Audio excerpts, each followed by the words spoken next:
Good afternoon, everybody. Thank you for joining us. My name is John Summers, joined here by Steve Rohrig, Director of Training here at SMS, and Joe Elsasser, President and Founder of Cobisa. Appreciate you guys joining us today. Today, we're going to unpack the Big Beautiful Bill Act. We've had about 30 days to review it. Our focus today is going to be to talk a little bit about some of the key nuggets, maybe on the income planning side, and then maybe go through a case study and explore some of the planning opportunities, right? Yeah, very, very good. So Steve, why don't you talk a little bit about some of the things that we've seen as maybe the key highlights as we kind of get into the Big Beautiful Bill? Yeah, you know, obviously 870 pages, a lot to unpack there. There's probably something within the bill for everybody. It touches people in one way or another, but we're going to focus today on really we feel who benefit the most from the bill is middle income retirees, probably 65 plus. I won't go into detail here, but there's a number of reasons on the screen there, the deductions and whatnot. I'm sure Joel will go into detail there, but you know, just giving people an opportunity to maybe save some money on taxes, you know, maybe put more money in their pocket. But then I think the big thing here is that senior age bonus. You know, we have 3.5 more years to go, and that's going to be gone potentially. So, you know, high sense of urgency right now. That's great. Yeah, and I know, Joe, thanks again for coming down to SMS.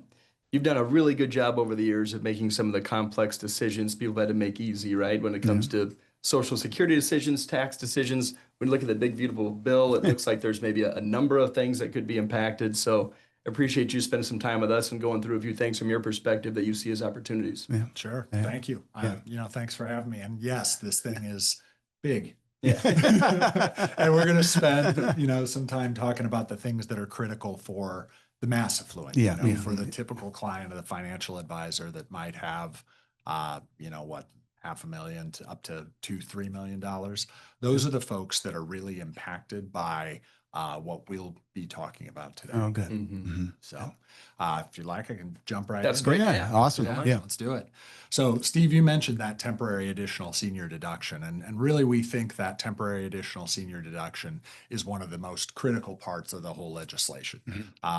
It changes pretty dramatically the interaction between Social Security benefits, capital gains, and ordinary income. And that interaction for middle income people, that's a big deal. And when we can manage that over a lifetime, it can be a really big deal. So, you know, first the highlights, you know, what is it? It's an additional $6,000 deduction per person over 65. And it's right now, it's only here for 2025 through 2028. So including 2028 tax year for the tax return filed in 2029. The key here is that what they giveth, they taketh away, right? And so we get this additional deduction for a married couple, it's 12 grand, but it starts to phase out. And for singles, it phases out by 6% for each dollar over 75K. And for married couples, the threshold is double that, it's 150K. So, and that phase out of 6%, that's per person. So I want to show you what that actually looks like. Let's start a little bit with the Tax Cuts and Jobs Act, because that Tax Cuts and Jobs Act, understanding where we started to where we're at now, will give you some context. So under Tax Cuts and Jobs Act, this is a tax map. And for anybody who's on the call that's not familiar with the tax map, the basic idea is that as we move to the right, we're adding ordinary income. And for retirees, it's most commonly IRA withdrawals, right? So what we can see is there's no tax for the first chunk. That's because of the standard deduction. Plus, under Tax Cuts and Jobs Act, we had an additional $2,000 over 65 or blind deduction. So that's 17 grand we could have taken out of an IRA as long as there was nothing else on the return without paying any federal income tax under TCJA. And then we'd see dollars falling into the 10, the 12, et cetera, et cetera. Under OB3, we've been calling it, because OBBBA, it just starts to sound like Bugs Bunny, right? So that number actually has gone up to 23,750. And the reason is because they actually increased the standard deduction from 15,000 to 15,750. Then the over 65 or blind deduction, that stayed. And then we got the additional 6,000 temporary additional senior deduction stacked on top of it. The other thing that's new, though, is this up here, this gray. That starts at 75,000 for a single.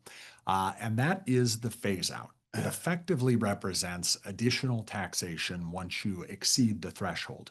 So they give it on the front side and then they take it away on the back side. And the takeaway feels like additional tax. That's actually how it works out math-wise. Okay.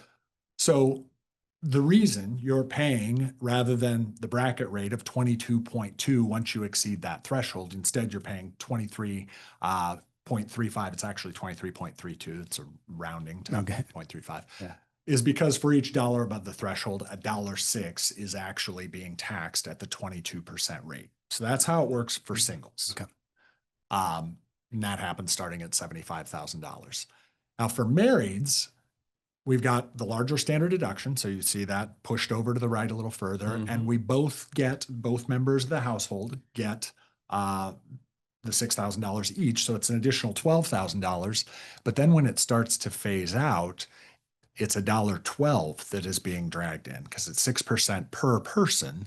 So it's $1.12 that's being dragged in. And that means we go from 12 up to 22, but we really only experience a little bit of the 22. And then we're into 24.64. And all of a sudden, that isn't such a great rate, right? 26.9 is $1.12 being taxed at the 24% bracket. So that's the idea. That's how this phase out actually works. So, go ahead. No, I heard it was no tax on Social Security. Yeah. And Social Security Administration even sent out, which caused a ton of confusion, sent out an email, to that effect. I won't say that it was, reading the message, it wasn't flat out, no one will pay tax on Social Security anymore, but it caused a lot of confusion. So we're out there, in my own client seminars for consumers and advisors we work with are talking about, let's just put this on the table. Let's talk about what is the impact on the taxation of Social Security benefits. Because that additional senior deduction, it does cause more people to not pay federal income tax at all. And it causes Social Security benefits to escape taxation. But it's not true for everyone by any means. Right. And for our upper middle income retiree, it's definitely not true. And if we're thinking about Roth conversions or tax efficiency throughout our retirement, it's really not true. So ultimately, we start there. Okay. So let's do a quick case study. This is a married filing jointly couple. They're a higher wage earning couple, 65 plus. They've got $90,000 of combined Social Security. And you may say that's a lot. Yes, it is. Yeah. That's two people who delayed benefits. Okay. And they had to have been higher wage earners in the first place. They've also got $30,000 of net long-term capital gains. So here are the rates they experience. The red is the tax brackets. The gray is what actually happens to them. Okay. So they start to experience an 18.5, then a 22.3. And that's just basically $1 of IRA, dragging in a Social Security dollar, 85 cents of one, and getting taxed at 18.5 is at the 10% rate, 22.3 is at the 12. Okay. That's always been there. That was there under Tax Cuts and Jobs Act. Actually, so was the 49.95. The 55.95, that's new. The 30.25, new. So how did that happen? Yeah. The $1,000 additional IRA withdrawal did get taxed at 12%. So that created $120 of federal income tax, which caused $850 of taxable Social Security, which in turn drags $1,850 of capital gains tax out of a 0% capital gains bracket and up to 15. That creates an additional $277.50. So you add that up, that's actually the 49.95. That's $499.50 of extra tax on a $1,000 withdrawal. And that happened under Tax Cuts and Jobs Act. Yeah. So now you just have to have a higher benefit amount to trigger this. Okay. This is the part that is new. Now, under OB3, we get phased out of $222 of additional senior deduction, which creates an extra $26.64 of tax, which in turn pushes another 222 of capital gains up to 15, 33, and 30 cents. That's how we get to that 55.94% effective marginal tax rate. And so ultimately, you might think, yeah, that's not going to happen. My clients don't have $90,000 of Social Security benefits. But you see the same kind of crazy distortions regardless of the levels, okay? Especially if we're thinking about Roth conversions, where in 1, 2, 3 years, we might have high taxable income relative to the other years. So this is the same case, but we just took it down to $60,000 of Social Security. And anymore, it's pretty easy to get there with a married household. So you see the same 18.5 and 22.3, but then it drops to 12 for a section here. This is a big opportunity sometimes. Sometimes it's not. That's the whole point of this messiness is hey, until we actually get into the numbers, we don't know where the big opportunities are versus where they're not, because these distortions really kind of pull the tax maps in ways that we wouldn't have expected prior to the passage of the act. Right. Mm-hmm. So the 27 here, that's just 15 capital gains stacked on top of 12% ordinary income, and the 30.25 is where we start that phase out of the temporary additional senior deduction. So this is, well, this is why we're having the webinar. This is try to find, but this is also why we advocate for using something like Tax Clarity to be able to show you, because you just went through a few different scenarios, or a scenario a few different ways. So depending on Social Security income, a few of the other, this is exactly why you want to identify these valleys. And it's also why when you're talking about Roth conversions, which I think got maybe a second revival here for the next few years, post Tax Cut Jobs Act. Taking a look at like trying to find some of these valleys. It's not necessarily, let's just take 20% and convert that much over the next 5 years. Let's really figure out why you'd want to make those decisions. Yeah, and that's a huge caution. So it's like, hey, if I am just round numbering it and saying, yeah, let's do 50 grand, that can land me in a bunch of trouble. Mm-hmm. If I'm round numbering it and I'm saying, yeah, let's look in the tax table and find the edge of the 22% bracket and convert to there. Mm-hmm. Well, if we did that, if we just took our ordinary income up to here, we would have experienced 27, 30.25, and 24.65 on a chunk. And I don't think anybody who was going to just go to the edge of the 22 would have expected that. Mm-hmm. Yeah. That's a surprise to the client. It's egg on an advisor's face. Yep. So a couple things that we've done, those screenshots, those are all Tax Clarity. That's the Tax Clarity software. Funny enough, that 65 plus icon was part of the update. We launched brand new versions of Tax Clarity at the end of June, before the passage of the act, or just before, like 2 weeks before. Oh, right. And this 65 icon was there because of the importance of the regular blind over 65. It just happened to accidentally take on a new meaning with the temporary additional senior deduction. We want to put that front and center. Okay. Mm-hmm. And so software does calculate all the phase outs, and it breaks down all those deductions for the advisor and for their client. Now, there's two major comparisons that advisors are doing. One is of pre OB3 tax rules versus post. Okay. So you can do that easily. You can select your tax rules. And the other is last year versus this year, because last year, of course, would have been Tax Cuts and Jobs Act this year, OB3. Yeah.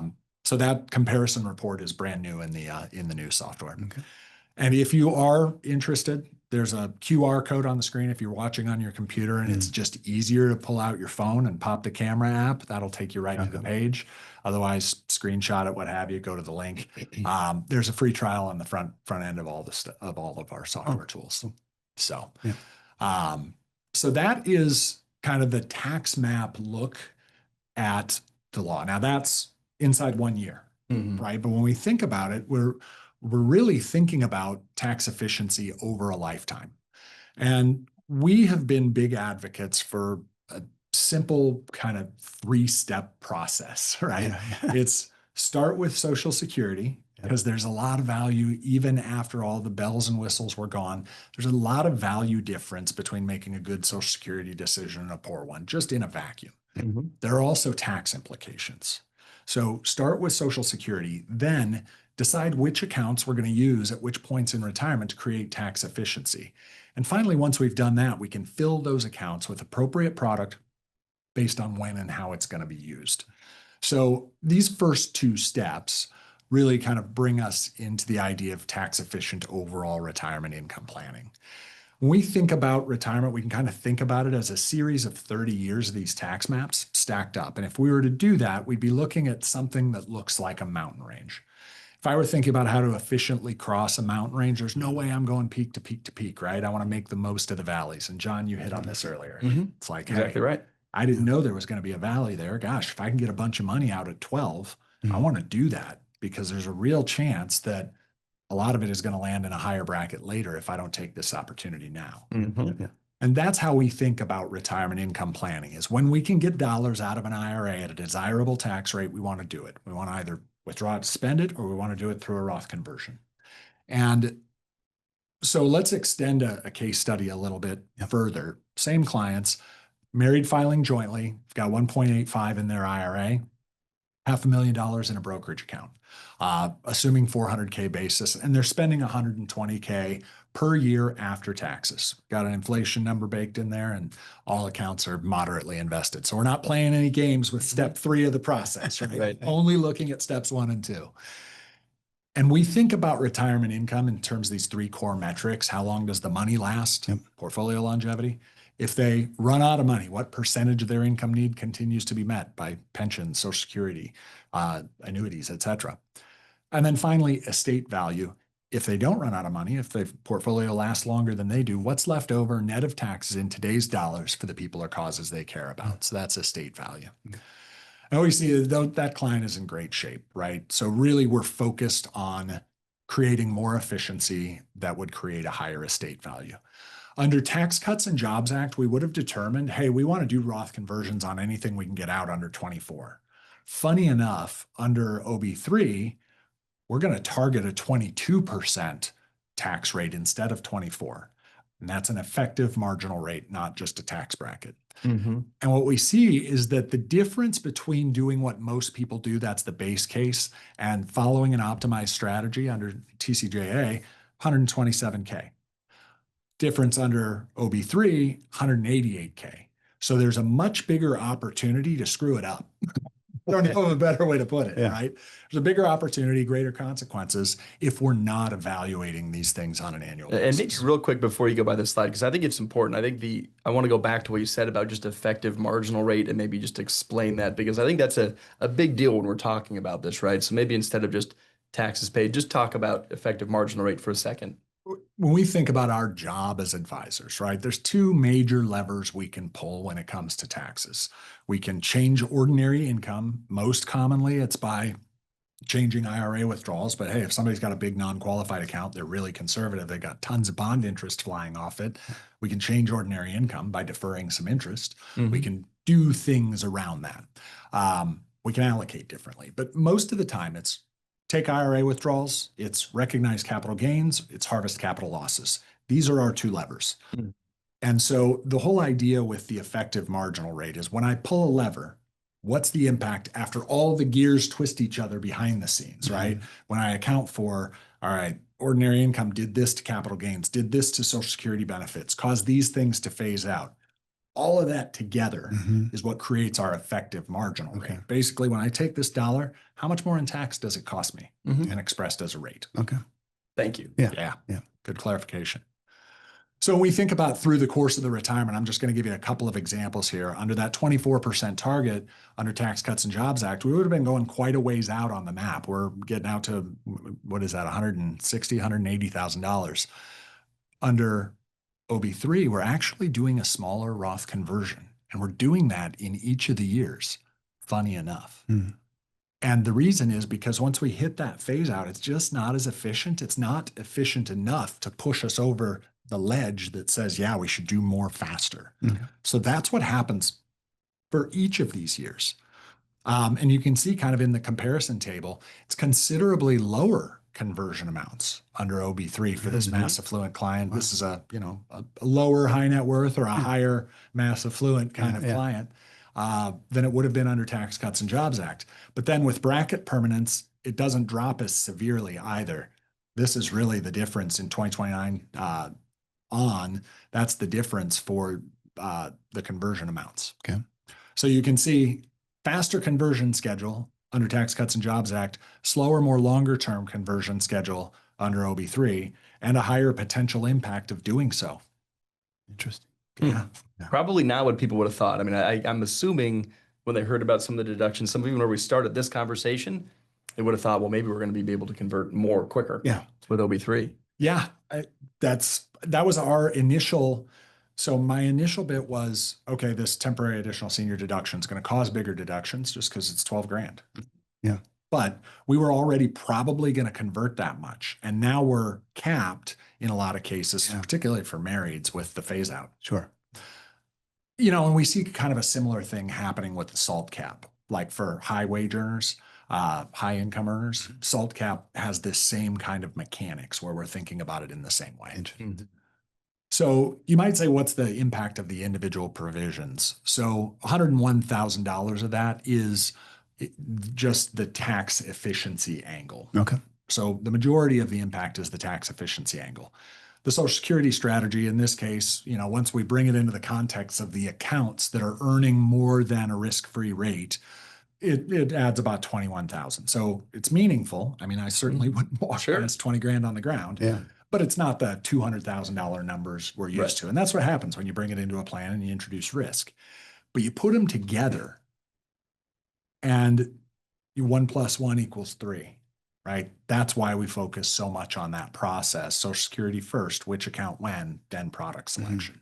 1 + 1 = 3. And if you just kind of talked about a lot of the reasons why you need to have the right tools and resources available when you're in the trenches doing the planning, having the conversation. And then the question that we usually ask is, why are you going to get in front of those people to begin with, right? So one of the things we wanted to talk through was just some of our additional resources that we've put together. One being our core retirement decisions guide, which a lot of we just went through, Joe. We talk about it at a high level to get the right information from our clients, right? Helping them understand some of the basics of Social Security, Medicare, some of the different budgeting exercises and things they need to go through from an income planning perspective, as well as some of the long-term risks like long-term care and healthcare costs and things that we'll go through from the core retirement decisions guide. So I think it's really good to look at the course, and I bring that up, Steve, because I know you just kind of reworked it and worked through a few things, but we have hundreds of other pieces of material right on our library. We have to rework it again because the timeline is age specific, right? Yeah. So 65 was Medicare. Well, now it's, if you're married, 12,000 deduction if you're on those income thresholds. So obviously just 3.5, 4 years to go, but 65 is a whole new meaning. So might have to rework a few of our marketing materials post July 4th as well too. So so that's great. And if you wouldn't mind, maybe I'll take that or go to the next slide here real quick. I think the core retirement, and this is something that kind of follows the theme, right? We have a good consumer piece to educate, but then we also have the PowerPoint scripted presentation, all the content you need to deliver an educational workshop. And we've done that with a number of topics. I mean, if you think about what Joe just went through, Social Security decisions, tax clarity with taxes and retirement, we really try to pair a lot of our educational content and a lot of our educational opportunities through workshops or any kind of consumer-driven pieces with the appropriate technology and way to actually work with that client to manage and go through a lot of those resources. So we have a number of different workshops. And I think about if you're already doing educational events, client appreciation events, educational seminars, you referenced one earlier, and I think right now is a really good time to be plugging into OB3, and I'd start calling it that instead of OBBBA to try to not get that's your one takeaway. That was my number one takeaway so far. But I think it's really important to start weaving that in, right? And it might be, hey, there's a number of different scenarios, but here are the big things we're going to educate the masses on. And then how are you going to get that word out quickly? So we've got a couple of pieces that are going to follow up this webinar. For everyone in attendance, you'll be receiving an email with the recording, and then also with a couple of pieces right here on OB3 and a couple of the things that you can use. So in our compliance review now, but I think this will be a good thing to reach out to your marketing consultants on and make sure we have that when it gets approved, but also put it into a couple of slides. So we'll be able to present this content at educational events and really just making sure people are aware of what it might mean for them. And it's amazing how it happens. Sometimes what you think you know on the surface, you really dive into the numbers and it's like, actually, maybe we take a little less for longer on Roth conversion rather than more quickly like we thought initially. So I thought that was really interesting as a good takeaway too. So as always, Covisum, appreciate everything you do, help educate the marketplace, love tax clarity, love all the resources you have. Excited for Covisum Meet coming up. Good opportunity there as well for those that can make it. All of the different marketing content resources we have, we'd love to help connect you with what we have available. So give us a shout. There's our number. Call your favorite marketing consultant, email, reply back to this, and you'll be getting the webinar recording here shortly too. Yeah, or reply to the survey at the end if you want. Well, I almost forgot about the survey. Look at the survey. So anything else before we go? Any other parting shots, comments, things to? Just thanks, Joe. I appreciate it so much. Thank you for having me. Always fun. I was going to say, appreciate you being here. Yeah. Thanks. All right.